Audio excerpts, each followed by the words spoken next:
কাল বিকাল থেকে না একটানা বৃষ্টি হয়ে যাচ্ছে, থামার তো কোনো নামই নেই। আর আমার না বৃষ্টি ভীষণ ভালো লাগে, তবে হ্যাঁ একটানা বৃষ্টি একদমই পছন্দ হয় না। কালকে একটু যেই ঝড় দিয়েছে সজনে গাছটা ভেঙে পড়েছে পাশের বাড়ির চালের উপর। তারা কালকেই কাটতে বলেছিল, কিন্তু ওই আমার বর গাছে উঠতে পারে না, কাটতেও পারে না। ওই যে সকাল সকাল এসে কেটে দিয়ে গেছে। আর কালকে থেকেই না দেখছি বাদামগুলো এখানে রয়েছে, চিকচিকিতে ছিল, ও আবার ঢেলে এই ঝুড়িটায় রেখেছে। এতে না বাদামগুলো একটু নরম হয়ে গেছে, ভেবেছি টাইম করে একটু ভেজে রাখবো, এই বক্সের ভিতর রাখি, তাহলে আর কি ভালো থাকবে। আর বৃষ্টি হলে না আমার কেমন যেন শরীরে আলসেমি হয়। আজকে জানো তো অনেকটা বেলায় ঘুম থেকে উঠেছি। আজকে আমার হাজব্যান্ডেরও অফিস নেই, আর আমার মেয়েরও স্কুল নেই। এই যেদিন ছুটি থাকে না সেদিন একটু দেরিতে উঠি, কিন্তু ওই কাজ সারাদিনেও ফুরায় না। কিন্তু বর্ষা এলে আমার একটু কমই কাজ হয় বলতে পারো। ওই বাইরের কাজগুলো না আর করতে হয় না, আর বাইরে না খুব একটা যাওয়াও হয় না। রোদ বেরোলে কেন জানি না মনে হয় বেশি কাজ, আর তাই ঝটফট করে রান্না করতে চলে এসেছি। আজকে প্রায় 9টার সময় রান্না চাপিয়েছিলাম, আর অন্য দিন তো আমার মানে 10টার মধ্যে 9:30টার মধ্যে প্রায় রান্না খাওয়া দাওয়া কমপ্লিট হয়ে যায়। কিন্তু এই যে যেদিন থাকে না এই কুড়েমিগুলো না একদম ভালো না। বৃষ্টি হয়েছে বলেই আজকে একটু দেরি করে উঠেছি, না হলে তো তাড়াতাড়ি উঠতাম। আর এদিকে দেখো আমার অনেকগুলো মাছ ছিল, ভাজাও হয়ে গেছে। আর আজকে পেঁপে আলুর ঝোল করব। এত কিছু রান্না করার পরও জানো তো আজকে আমি বরের মুখে শুনলাম, কি যে রান্না করছো, দিনের দিন কি রান্না ভুলে যাচ্ছ।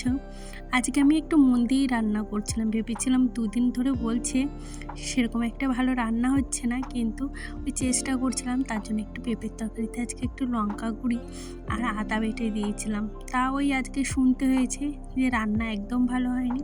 বুঝতেই পারছি না কী কারণে এটা হচ্ছে। আর আজকে মাছ এনেছিল, তাই আমি না জিরে গুঁড়ো দিই আজকে, যার জন্য আমি জিরে বেটে দিলাম। একটু কষ্ট হলেও যে মাছের ঝোলটা খেতে ভালো হবে। আজকে মাছের ভেবেছি পেঁয়াজ দিয়ে টমেটো দিয়ে সব মশলা দিয়ে রান্না করব। খালি আমি শুকনো লঙ্কাটাই বাটিনি। আর আজকে কপালে কি ফেরছে কি বলবো, রান্না করতে করতে গেছে গ্যাস ফুরিয়ে। আর ঘরে ভাগ্যিস একটা স্টোভ ছিল, আমার কিন্তু এক্সট্রা গ্যাস থাকে, আমি একটু তুতলে যাই, তোমরা একটু ম্যানেজ করে নিও। যাই হোক, এক্সট্রা গ্যাস তো থাকে, আজকে না সেটা নেই, এতবার দিতে বলছি। ওদিকে আমি তরকারিটা চাপিয়ে দিয়ে এসেছি, আর এদিকে আনিশা হঠাৎ ওর মনে হয়েছে বৃষ্টিতে ভিজবে। আমি বললাম যা ভেজগা, ছোটোবেলায় তো আমরা অনেক ভিজেছি। আমি বললাম দাঁড়া আমি আসছি তারপরে যাবি। ও আমার কথা আর শুনলো না, ও একা একাই নেমে গেল। ভাবলাম ভিজুক একটু, আমরা তো ছোটোবেলায় মার কথাই শুনতাম না, বৃষ্টি হলে কতক্ষণ যে ভিজতাম। আমরা যখন ছোট ছিলাম তখনকার ছোটোবেলা আর এখনকার ছোটোবেলার মধ্যে কত পার্থক্য। আমাদের মা বাবারা কিন্তু অতটা আদরও দিত না, অতটা যত্নও করতো না, কিন্তু তবু আমরা কত ভালোভাবে মানুষ হয়েছি।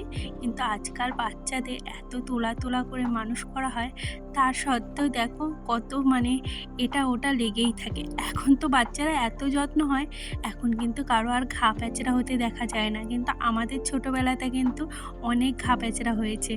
যাই হোক, সময়ের সাথে সাথে তো সব কিছু পাল্টেছে, সাথে আমরাও পাল্টেছি।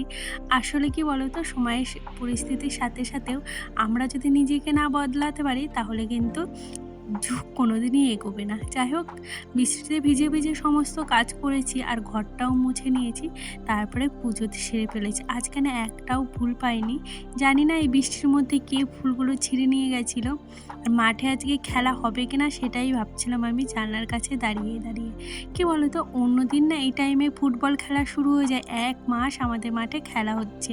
তো আজকে দেখলাম লোকজন এসছে, এবার যারা খেলে না তারা আসেনি, কিন্তু দেখলাম একটু বেলায় বেশ লোক এসছে। আমি একটু ওই লাইভে এসেছিলাম, তারপরে আসার পর এই যে আমার হাজব্যান্ড এনেছিল চা, যেহেতু গ্যাস নেই তাই আজকে কিনেই আনা হয়েছিল। তবে হ্যাঁ, মাঝে মধ্যে আমরা কিন্তু চা কিনেও খাই। তারপরে এই যে আনিশাকে একটু পরিয়ে তারপরে চলে এসেছি, এখন বাজার করে এনেছি বিকালে, সেগুলো গুছিয়ে রাখবো। আর না কিছুটা তরকারি রয়েছে, রাতে ভেবেছি আর রানবো না, মুড়ি খেয়ে নেব। আর এই সবজিগুলো সুন্দর করে গুছিয়ে রাখি আর কি। যাই হোক, এই সবজিগুলো গুছিয়ে রাখলে অনেকটা কাজ এগিয়ে যায়। আর আমি কিছুটা সবজি ধুয়েও রাখি, আর কিছুটা সবজি এমনি রাখি। আর লঙ্কার বোটা ছাড়িয়ে না রাখলে না এই কাজের সময় ভারী বিরক্ত হয়, তার জন্য আমি ভাবলাম একবারে লঙ্কার বোটা টোটা ছাড়িয়েই রাখি। আর এই কাজগুলো যদি আগের দিন করে রাখি তাহলে পরের দিন না অনেকটা কাজ বেঁচে যায়। আর এই যে আদাগুলো দেখছো এগুলোই না অনেকটা করে কাদা লেগেছিল, আমি একটু ধুয়ে আনলাম। তারপরে এই যে আনিসের সাথে একটু খেলছিলাম আর কি। এটাও ওর না রাতে শোয়ার আগে ওর সাথে এরকম খেলতে হয় কিছুক্ষণ। যাই হোক, ভিডিওটা যদি কোথাও তোমাদের একটু ভালো লেগে থাকে তাহলে একটা লাইক কমেন্ট করে যেও। আর এইভাবে আমার পাশে থেকো। আজকের মতো টাটা, দেখা হবে আবার একটা নতুন ভিডিওতে। আর যাদের যাদের একটু বেশি ভালো লাগবে তাহলে চ্যানেলটা সাবস্ক্রাইব করে যেও।